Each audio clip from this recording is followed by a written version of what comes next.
Radio মিলনের আজকের নিবেদন স্যার আর্থার কোনান ডয়েলের কাহিনী the man with the watches. গল্পটি ভালো লেগে থাকলে অবশ্যই লাইক এবং শেয়ার করবেন এবং আরও নতুন নতুন গল্প শোনার জন্য সাবস্ক্রাইব করতে ভুলবেন না আমাদের official YouTube channel radio Milan audio story. শুরু হচ্ছে স্যার আর্থার কোনান ডয়েলের কাহিনী the man with the watches.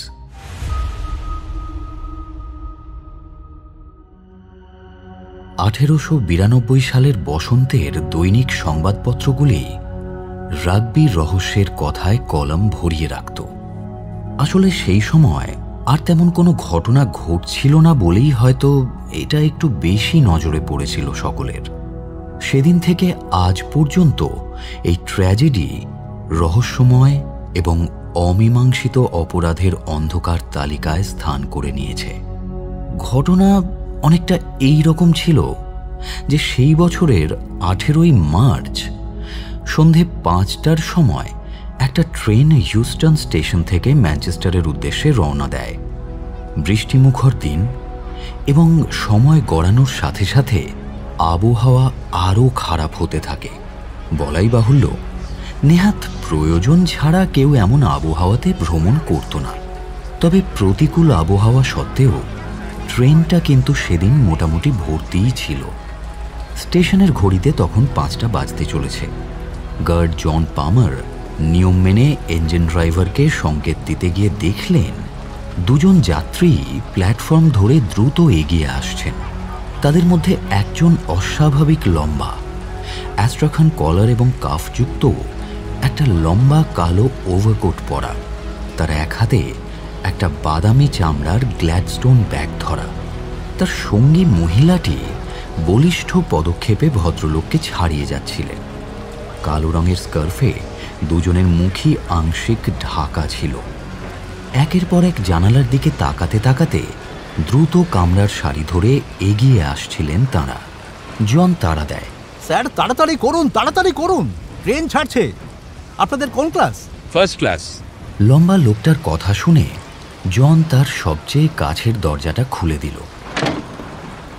দেখা গেল সেখানে একজন ছোটখাটো লোক মুখে জ্বলন্ত সিগার নিয়ে বসে আছে। লম্বা লোকটি বললেন, এটা তো স্মোকারদের কামরা, আমার সঙ্গে ধোঁয়া পছন্দ করেন না। ও ঠিক আছে, তাহলে পাশের কামরায় আসুন স্যার। পর মুহূর্তেই গার্ড জন পামার হুইসেল বাজালো।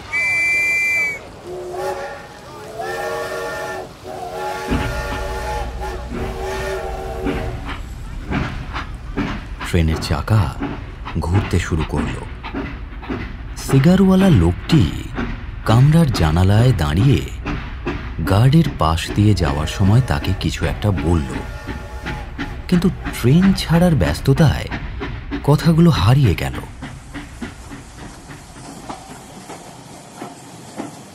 ক্রমে ট্রেন পৌঁছল রাগবিতে 6:50 নির্ধারিত সময়ের থেকে 5 মিনিট দেরিতে।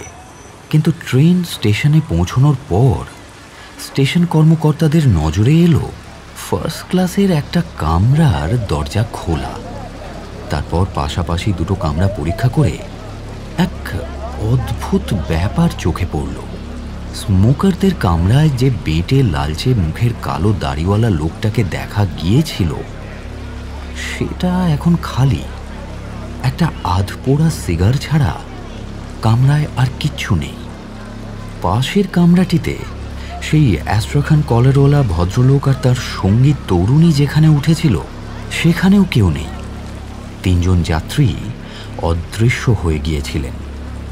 যে কামরায় সেই লম্বা যাত্রী এবং মহিলাটি ছিলেন সেই কামরার মেঝেতে ফ্যাশনেবল পোশাক পরা সুদর্শন চেহারার এক যুবককে পাওয়া গেল। যুবকটি হাঁটু ভাঁজ করে শুয়ে আছে। তার মাথা দূরের দরজার গায়ে ঠেস দেওয়া, এক কোনোই এক সিটে, অন্যটা অন্য সিটে, এবং তার বুকের বাঁ দিকে একটি গুলি তার হৃৎপিণ্ড ভেদ করে গিয়েছে, যার ফলে তার মৃত্যু হয়েছে সঙ্গে সঙ্গে। স্বাভাবিকভাবেই হৈ হৈ পড়ে গেল। পুলিশ এবং ডিটেকটিভদের আগমন ঘটল কিছুক্ষণের মধ্যেই। ডিটেকটিভ হ্যান্ডারসন বললেন, আসুন ইন্সপেক্টর ভেন, এইদিকে, এই কামরায়। আচ্ছা, এই ডেড বডি কেউ সরায়নি তো? আগে না, এইভাবেই আমরা দেখেছি, একটাই গুলির চিহ্ন আর তার ফলেই মৃত্যু। লোকটির সাথে কোনো টিকিট পাওয়া গেছে? কোথায় যাচ্ছিল? না, এমন কোনো টিকিট বা কাগজপত্র পাইনি যা দিয়ে শনাক্ত করা যায়। লোকটি যে কে, কোথা থেকে এসেছে, কিভাবে মৃত্যু হলো, কিছুই জানা যায়নি। কামরায় আর কেউ ছিল না? হ্যাঁ, একজন ছিল, গার্ড পামার নিজেই দেখেছিলেন। স্যার, আমি নিজে একজন পুরুষ আর মহিলাকে বসিয়ে দিয়ে গিয়েছিলাম। আরেকজন মাঝবয়সী লোক পাশের কামরায় ছিলেন, তাঁকেও খুঁজে পাচ্ছি না। তিনজনেই উধাও। লোকটির সাথে কিছু নেই ঠিকই, তবে এগুলো পাওয়া গেছে, একবার দেখুন। বাবা, 6টা ঘড়ি, দেখে তো বেশ দামি মনে হচ্ছে। হ্যাঁ স্যার, বোধহয় সোনার। 3টে ছিল ওয়েস্টকোটের পকেটে, একটা বুক পকেটে আর একটা টিকিট পকেটে। আর এই ছোট ঘড়িটা চামড়ার স্ট্র্যাপে বাঁধা অবস্থায় ওর বাঁ কবজিতে লাগানো ছিল। স্যার, লোকটি কি পকেট মার নাকি? হুম, তা তো মনে হচ্ছে না, কারণ 6টি ঘড়ি আমেরিকান। এগুলো ইংল্যান্ডে পাওয়া খুব সহজ নয়। এই দেখুন, 3টি ঘড়িতে রচেস্টার ওয়াচমেকিং কোম্পানির চিহ্ন আছে। এগুলো কি তবে লুটের মাল? এই ঘড়িটা এলমিরার মেসনের তৈরি, এটায় কোনো চিহ্ন নেই। এবং ছোট দামি ঘড়িটা হলো নিউ ইয়র্কের টিফনির। আর কিছু পাওয়া গেছে? হ্যাঁ স্যার, একটা হাতির দাঁতের ছুরি, একটা ছোট আয়না, লাইজিয়াম থিয়েটারের স্লিপ, 2টো চুরুট আর একটা সিগার কেস, আর এই নগদ 2 পাউন্ড 14 শিলিং।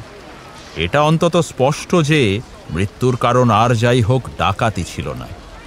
ট্রেনের বাকি যাত্রীদের খবর কি? স্যার, আমরা সবার টিকিট পরীক্ষা করেছি, আর কতজন যাত্রী আছে গুনেও নিয়েছি। ঠিক 3টে টিকিটই কম হচ্ছে। ওই যে 3জন নিখোঁজ। বুঝলাম। এক কাজ করুন, ট্রেনটা ছেড়ে দিন, আর আটকে রেখে লাভ নেই।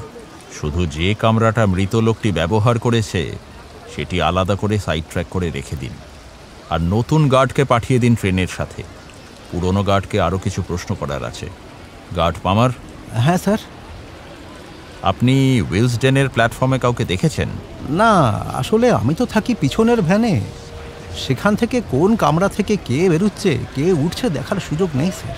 মিস্টার হেন্ডারসন, চলুন আমরা উইলসডেন আর রাগবির মাঝের ট্র্যাকগুলো একটু খতিয়ে দেখি, কিছু ক্লু পাওয়া যায় কিনা। আরেকটা খবর আছে স্যার, হিউস্টনের থেকে 13 মাইল দূরে পিনার স্টেশনের পয়েন্টম্যান কক্সন, সে রিপোর্ট করেছে যে ট্রেনটা যখন ওর পাশ দিয়ে যাচ্ছিল তখনও খেয়াল করে যে ফার্স্ট ক্লাসের একটা দরজা খোলা। কোন কামরাটা সেটা ঠিক করে বলতে পেরেছে?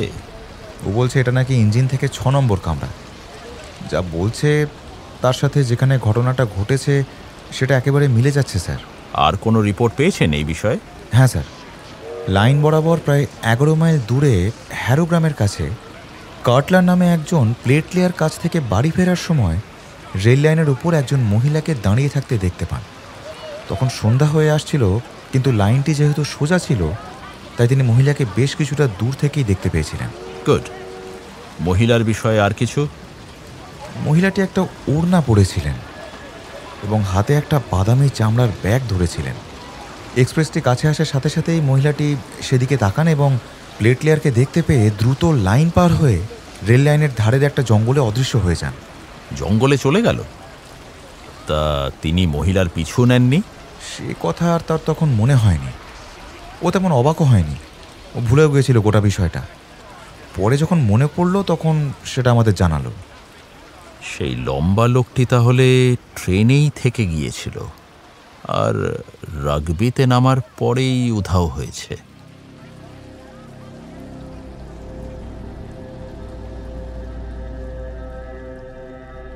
কোম্পানি থেকে রচেস্টার ঘড়িগুলির ক্রেতাদের নাম জোগাড় করা হলো। জনৈক জেমস বার্টনের নাম পাওয়া গেলেও তাকে ইংল্যান্ডের কোথাও খুঁজে পাওয়া গেল না।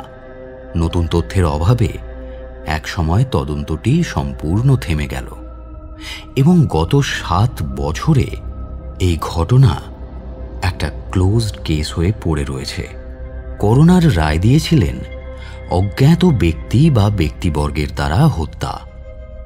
এই হলো এই বিষয়ে করা শেষ সরকারি মন্তব্য। তবে এখন যে চমকপ্রদ খবরটি সম্প্রতি পাওয়া গেছে তা এসেছে সেই লোকটির কাছ থেকে, যাকে সেদিন গার্ড জন পামার স্মোকারের কামরায় দেখেছিলেন। এই লোকটির নাম হারবার্ট ডি লার্ন্যাক।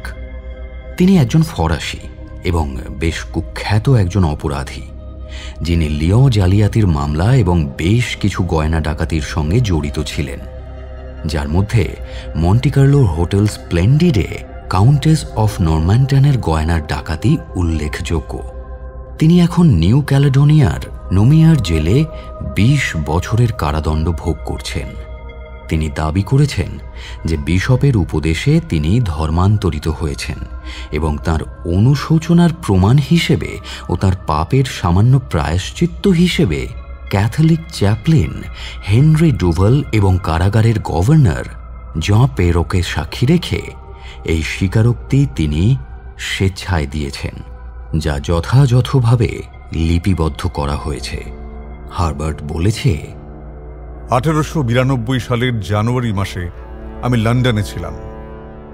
আমি রিভিয়ারা থেকে সেখানে গিয়েছিলাম ডাচেস অফ উইনচেস্টারের হীরের নেকলেসটি চুরি করতে। এই নেকলেসটি প্যারিসে দেখার পর আমি নিশ্চিত হয়েছিলাম যে ডাচেস সেই মাসের 21 তারিখে উইনচেস্টার হাউসে হওয়া বিশাল বল নাচের আসরে এটি পরার লোভ সামলাতে পারবেন না। কয়েক সপ্তাহ ধরে আমি ভাবছিলাম কিভাবে এটি হাতে পাওয়া যায়। দুঃসাহস এবং চাতুর্যের জন্য আমি এর মধ্যে এতটাই পরিচিত হয়েছি যে কাজটায় আমি সফল হবই সে বিষয়ে আমি 100% নিশ্চিত ছিলাম। আমি এর মধ্যেই আমার সহযোগী জাঁ লেরয় আর সেবাস্টিয়ানকে কাজে লাগিয়েছিলাম। জাঁ লেরয় এখন রোশফোর্টের জেলে আছে, আর সেবাস্টিয়ান 5 বছর আগে মার্সেইয়ের একটি ক্যাফেতে ঝগড়ার সময় গুলিবিদ্ধ হয়ে মারা যায়। জাঁ লেরয় একজন বিখ্যাত ক্লাইম্বার ছিল। সেবাস্টিয়ান ছিল আকর্ষণীয় এবং মার্জিত ভঙ্গির একজন মানুষ, যে কোনো জায়গায় মিশে যেতে পারত। ওর কাজ ছিল ডাচেসের সাথে সখ্যতা গড়ে তোলা, ডাচেসের ঘরের অবস্থান এবং তার গৃহস্থালির ব্যবস্থা সম্পর্কে খবর সংগ্রহ করা। আর পরে যখন জাঁ লেরয় এবং আমি প্রবেশ করব, তখন দরজা বা জানলায় পাহারা দেওয়া। ডাচেস অফ উইনচেস্টার বেশ শক্ত সমর্থ সাহসী মহিলা, অনেক মহিলাদের থেকে সম্পূর্ণ আলাদা। তাই আমরা খুব সতর্ক ছিলাম। ওনার ব্যাপারে যতটা তথ্য সংগ্রহ করা সম্ভব আমরা করেছিলাম। সেবাস্টিয়ান বল নাচের আমন্ত্রণ পেয়েছিল, ডাচেসদের সাথে নিচে ছিল, তাকে তার গাড়িতে পৌঁছে দিয়েছিল এবং অবশেষে তার বাড়ির অন্দরমহল সম্পর্কে সব খবর জোগাড় করেছিল। ব্যবস্থাটা এমন হয়েছিল যে বল নাচের পরের দিন ভোর 2টোয় জাঁ লেরয় এবং আমি প্রবেশ করব। সেবাস্টিয়ান ভেতরে পাহারা দেবে এবং ডাচেসের বাগানের দিকে জানলা থেকে আমাদের সংকেত দেবে। আমরা পাশের রাস্তায় একটি বাড়ি নিয়েছিলাম। সেটির ছাদ থেকে জাঁ লেরয় সহজেই একটি দড়ির মইয়ের সাহায্যে বাগানের পাঁচিলে পৌঁছতে পারত। তারপর বাগান থেকে তিনি ডাচেসের বাগানের দিকে জানলায় পৌঁছতে পারতেন। সত্যি বলতে কি, রাতটা আমাদের জন্য আদর্শ ছিল। অন্ধকার, সাথে হালকা বৃষ্টি পড়ছিল। একটা সময় খালি বাড়িটার ছাদে পৌঁছলাম আমরা, জাঁ লেরয় এবং আমি। কথা ছিল সেবাস্টিয়ান 2টোয় আমাদের সংকেত দেবে। বৃষ্টিতে ভিজতে ভিজতে আমরা ধৈর্য ধরে অপেক্ষা করছিলাম যতক্ষণ না ঘন্টা বাজে, কিন্তু জানালায় কোনো আলো দেখা গেল না। আমরা 3টে পর্যন্ত অপেক্ষা করলাম, কিন্তু তখনও কোনো চিহ্ন ছিল না। আমরা সম্পূর্ণ হতবাক হয়ে গিয়েছিলাম। কি হতে পারে? সেবাস্টিয়ান কি অসুস্থ হয়ে পড়েছে? তাকে কি পুলিশ ধরে নিয়েছিল, নাকি সে আমাদের সাথে বিশ্বাসঘাতকতা করেছিল? আরও কিছুক্ষণ অপেক্ষার পর অবশেষে বাধ্য হয়ে ঠান্ডায় কাঁপতে কাঁপতে হতাশ ও উদ্বিগ্ন মনে আমরা আমাদের বাড়িতে ফিরে এসেছিলাম। পরের দিন আমরা সত্যিই জানতে পারলাম সেবাস্টিয়ান সত্যিই আমাদের সাথে বিশ্বাসঘাতকতা করেছিল। ডাচেসের রত্নগুলোর জাঁকজমক তার লোভকে জাগিয়ে তুলেছিল। সেগুলো সে নিজের জন্য নেবে বলে ঠিক করেছিল। এর জন্য সে দলে টেনেছিল ডাচেসের পরিচারিকা স্পেন্সার নামের এক মহিলাকে। তাদের মধ্যে চুক্তি হয়েছিল যে সেবাস্টিয়ান ডাচেসের ড্রেসিং রুমে লুকিয়ে থাকবে, পরিচারিকা জুয়েলারি কেসের চাবি জোগাড় করবে, সেবাস্টিয়ান রত্নগুলো দখল করবে, ডাচেসকে তার ঘুমের মধ্যে হত্যা করবে এবং তারপর তার লুটের মাল নিয়ে পালিয়ে যাবে, যাতে মনে হয় যে ডাকাতিটা বাইরে থেকে চোরেরা করেছে। আমি আগেই বলেছি যে ডাচেস ছিলেন একজন সাহসী এবং শক্ত স্বভাবের মহিলা। পরিচারিকা স্পেন্সার সম্বন্ধে ডাচেসের মনে সন্দেহ জাগে, তাই বল নাচের অনুষ্ঠানে তিনি সতর্ক ছিলেন। একজন বিশ্বস্ত ভৃত্যকে ড্রেসিং রুমে লুকিয়ে রাখা হয়েছিল এবং তিনি যে রত্নগুলো পরেছিলেন সেগুলো একটি নিরাপদ জায়গায় জমা রেখে তার নকলগুলো রাখা হয়েছিল কেসের মধ্যে। সেবাস্টিয়ানকে ডাচেস আর তার ভৃত্য ধরে ফেলেন, মুখে কাপড় গুজে দেন এবং বেঁধে ফেলেন। পুলিশকে খবর দেওয়া হয় এবং পুরো ষড়যন্ত্র ফাঁস হয়ে যায়। পরিচারিকা স্পেন্সারও গ্রেপ্তার হয়। সেবাস্টিয়ান অবশ্য পুলিশের হাত থেকে পালানোর সুযোগ পেয়ে যায় এবং গত 7 বছরে আর একবারও তার সাথে আমার দেখা হয়নি। যদিও আমি নিজে বেশিরভাগ সময় জেলে ছিলাম। গয়নার ডাকাতির সাথে জড়িত থাকার কারণে আমাকে লন্ডনে গ্রেপ্তার করা হয়েছিল, কিন্তু আমার বিরুদ্ধে মামলা খুব জোরালো ছিল না, তাই আমি খালাস পাই। তারপর আমি রিভিয়েরাতে ফিরে যাই, যেখানে আমি কাউন্টেস অফ নরম্যানটনের রত্নচুরির ঘটনায় জড়িত ছিলাম, যার জন্য জন লেরয় আর আমাকে 20 বছরের কারাদণ্ড দেওয়া হয়েছিল। এটা অবশ্য লন্ডনের ঘটনার 2 বছর পরের কথা। এবার রাগবি রহস্যের সাথে আমার নিজের যোগাযোগের কথা বলি। আমি আগেই বলেছি লন্ডনে আমাকে খালাস দেওয়া হয়েছিল, কিন্তু পুলিশ আমার অপরাধ সম্পর্কে নিশ্চিত ছিল, তাই আমি যেখানেই যেতাম আমাকে অনুসরণ করা হতো। আমার ইচ্ছে ছিল দেশ ছেড়ে চলে যাওয়ার, কিন্তু আমি তা কিছুতেই পারলাম না। তবুও আমি সুযোগের অপেক্ষায় ছিলাম, আর সেই সুযোগ আসে মার্চ মাসে। আমি জানতাম মোজার নামের একজন গোয়েন্দাকে প্যারিস পুলিশ আমার পিছনে লাগিয়েছিল। আমার বাড়ির জানলা থেকে দেখতাম কিছু লোক আমার দিকে সর্বদা নজর রাখছে। অবশেষে 18ই মার্চ আমার কাছে সুযোগ আসে। তখন প্রায় 5টা বাজে। কুয়াশা কেটে যাচ্ছিল, কিন্তু হালকা বৃষ্টি পড়ছিল। একটি ট্রেন প্ল্যাটফর্মে ছাড়ার জন্য দাঁড়িয়েছিল। আমি সবচেয়ে কাছের কামরায় লাফিয়ে উঠি। কামরাটা ছিল স্মোকারদের। সেখানে অন্য একজন যাত্রী ছিলেন, যাকে আমি আগে কখনো দেখিনি। ভেতরে ঢোকার সময় তার দিকে একবার তাকালাম আমি। লোকটা বেটে, লালচে ছোট মুখ, গালে দিন-3 না কামানো কালো খোঁচা খোঁচা দাড়ি। ভদ্রলোকটির ঠোঁটে ধরা একটি জ্বলন্ত সিগার। ট্রেনটা ইতিমধ্যেই চলতে শুরু করেছিল। গার্ড দরজাটা বন্ধ করে দিল। আমি আমার হাতে ধরা খবরের কাগজটা খুলে পড়তে শুরু করি। মাঝে মধ্যে আমি আমার সহযাত্রীর দিকে তাকাচ্ছিলাম, কিন্তু তিনি একবারও আমার দিকে তাকাননি। কিছুক্ষণ পর আমি শুনলাম তিনি হঠাৎ হাঁপাচ্ছেন। ওকে দেখি সবচেয়ে কাছের জানালার দিকে চরম আতঙ্কের দৃষ্টিতে লোকটি তাকিয়ে আছেন। তার দৃষ্টি অনুসরণ করে আমিও সেদিকে তাকাতে অবাক হলাম। দেখি একটি মুখ আমার দিকে তাকিয়ে আছে। একজন মহিলা। তার মুখটা কেমন নিস্তেজ, মৃত, বিবর্ণ, যেন একটি লাশের মুখ। জানালার নিচের অংশ বন্ধ ছিল এবং মুখটি ওপরের কাচের সাথে চেপে ধরা ছিল। সত্যি বলছি, আমি এর চেয়ে ভয়ঙ্কর মুখ আর আগে কখনো দেখিনি। এদিকে আমার সহযাত্রীটি ভয়ে আতঙ্কে সিটিয়ে গেছে। জানি না কি ভেবে আমি লাফিয়ে উঠে জানলাটির নিচে ঠেলে দিলাম। সাথে সাথেই মুখটি অদৃশ্য হয়ে গেল। আর ঠিক তখনই লাইনের উপর আমি একটা ভোঁতার শব্দ শুনলাম, যেন একটি দেহ গাড়ির ছাদ থেকে পড়ছে। ট্রেনটি পূর্ণ গতিতে চলছিল। বৃষ্টির বড় বড় ফোঁটা কাচের গায়ে আছড়ে পড়ায় আমি কিছুই দেখতে পাচ্ছিলাম না। আমি আবার জানলাটা তুলে দিলাম। আমার সঙ্গী তার জায়গায় হেলান দিয়ে ফ্যাকাশে মুখে বসেছিলেন। আমি বললাম, আপনি এরম করছেন কেন? ও তো কেবল একজন মহিলা ছিল। তিনি এমনভাবে হাঁপাচ্ছিলেন যেন একজন মানুষ তার শ্বাস ফিরে পাওয়ার চেষ্টা করছেন। তাকিয়ে দেখি তিনি ভয়ার্তভাবে আপন মনে কি যেন বিড়বিড় করছেন।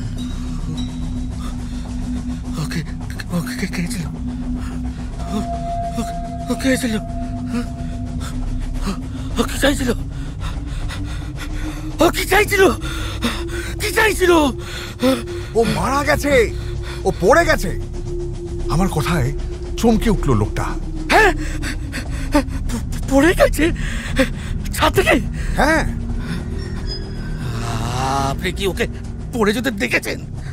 ওকে পড়তে দেখেছেন? আমি ওকে পড়তে শুনেছি। ভগবান! Oh God!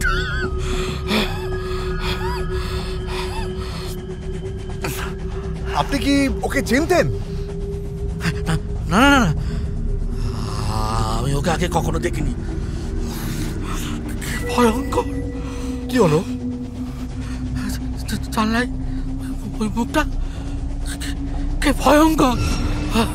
তাহলে তো এখন আমাদের এই ব্যাপারটা গার্ডকে জানানো উচিত। না না না, ঈশ্বরের দোহাই, ঈশ্বরের দোহাই, এই কাজ আপনি করবেন না, করবেন না এই কাজ। তাহলে তাহলে এরা ট্রেন থামিয়ে দেবে, এটা নিয়ে তদন্ত শুরু হবে, এরা আমাকে শেষ করে দেবে। আপনাকে কিভাবে? আমি বোঝাতে পারবো না, ঈশ্বরের দোহাই, ও গড। এই বিষয়ে কিচ্ছু বলবেন না, একদম চুপ, কিচ্ছু বলবেন না কাউকে। আপনার নাম কি? হ্যাঁ, আমার নাম জেমস, জেমস বার্টন। বার্টন?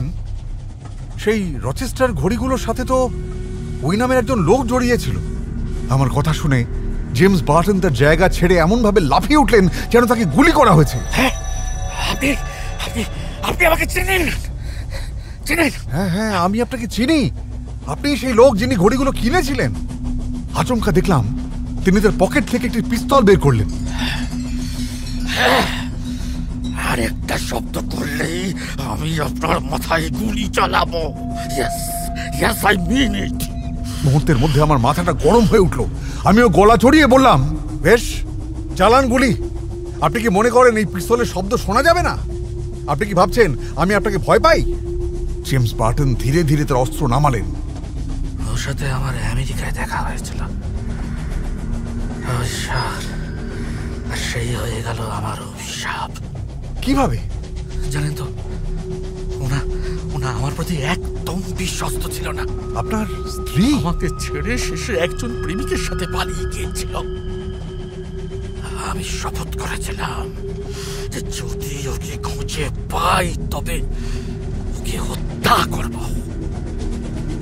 আমি শুনেছিলাম ও লন্ডনে আছে, আমি ওকে খুঁজে বের করতে এসেছিলাম। আমি জানতে পারি যে ও আজ রাতে ম্যানচেস্টার যাচ্ছে। আমি ঠিক করেছিলাম ওকে অনুসরণ করব। আমি গাড়ির দরজার বাইরে অপেক্ষা করছিলাম যখন ও গাড়িতে চড়ে। আমাকে দেখেনি,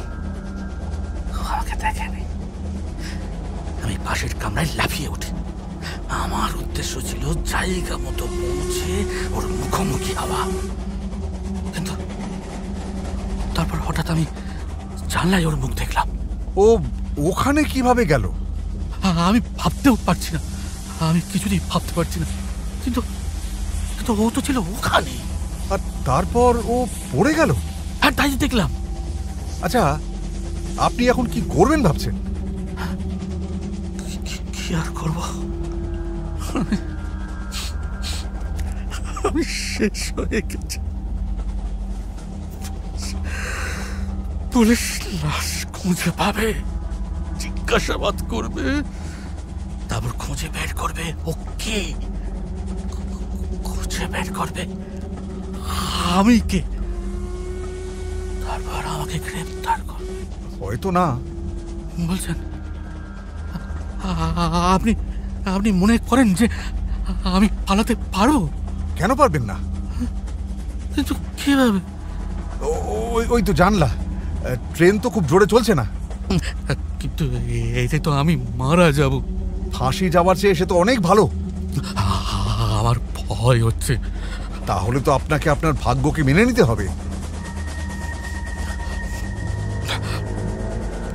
আমি করব, হ্যাঁ, আমি ওই জানলা দিয়েই পালিয়ে যাব।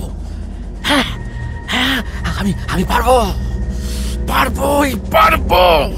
জেমস এগিয়ে গিয়ে জানলা খুলে ভালো করে বাইরেটা দেখলেন। এক নাগাড়ে বৃষ্টি পড়ছে, সাথে ঝোড়ো বাতাসের গর্জন। তারই মধ্যে আবছা দেখা যাচ্ছে দূরে বাঁ দিকে কয়েকটা আলো মিটমিট করছে। বাইরে কি অন্ধকার, কোথায় আছি কিছু যে দেখতে পাচ্ছি না। কিছু যায় আসে না তাতে। ঝাঁপ দিন, আপনি ঝাঁপ দিন। জেমস বার্টন এক মুহূর্ত ইতস্তত করলেন। তারপর জানালার মধ্যে দিয়ে হামাগুড়ি দিয়ে বেরোলেন। আমি তার শরীরটা ফুটবোর্ডে গুটিয়ে থাকতে দেখলাম। তারপর তিনি অন্ধকারে ঝাঁপ দিলেন।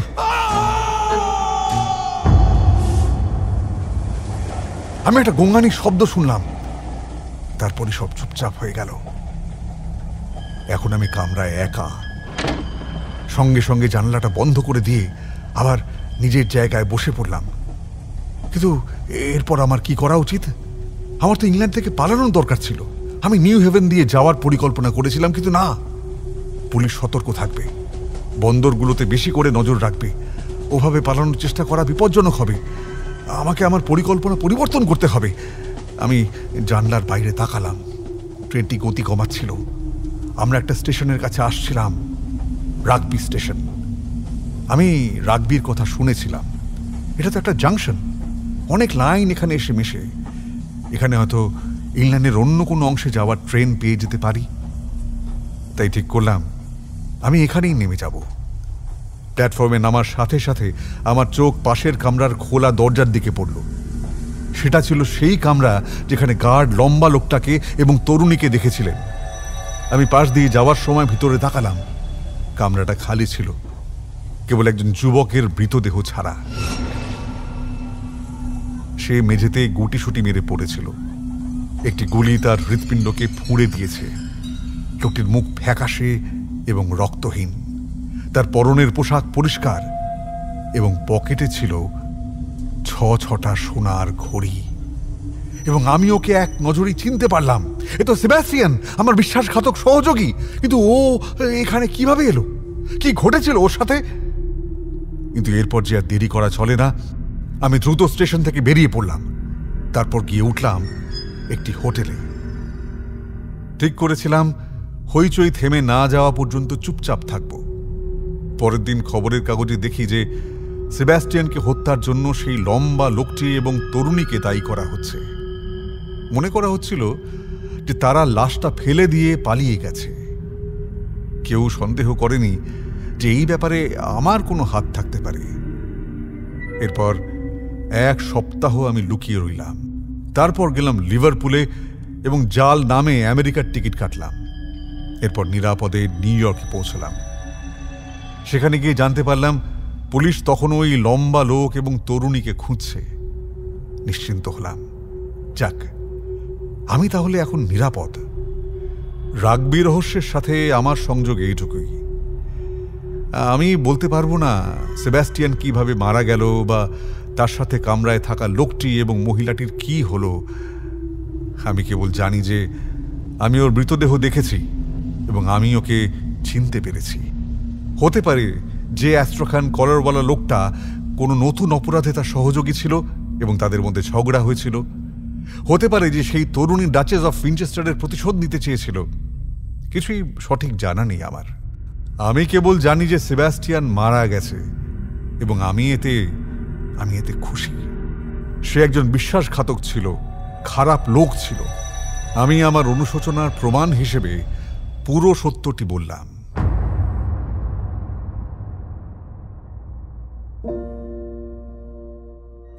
হারবার্টের এই অসাধারণ বিবৃতি রাগবি রহস্যের অদ্ভুত ঘটনার উপর আলোকপাত করেছিল। হতে পারে যে ইংরেজ পুলিশ ইতিমধ্যেই অ্যাস্ট্রাখান কলারওয়ালা সেই লম্বা লোক এবং তার সঙ্গী মহিলাকে ধরতেও পেরেছে। সম্ভবত তারা ডাচেস অফ উইনচেস্টারের প্রতিশোধ নিতে এসেছিল।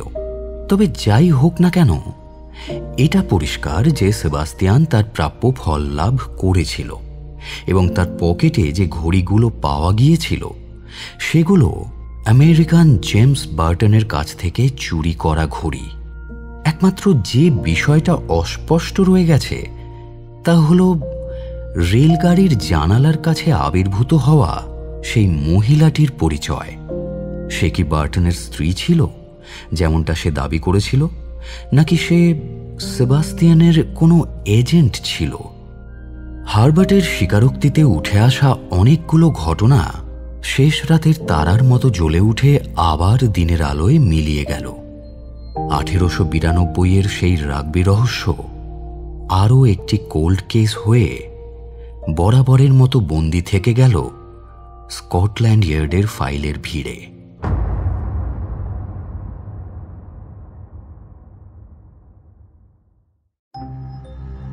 এতক্ষণ আপনি শুনছিলেন স্যার আর্থার কোনান ডয়েলের কাহিনী the man with the watches, only on radio Milan audio story.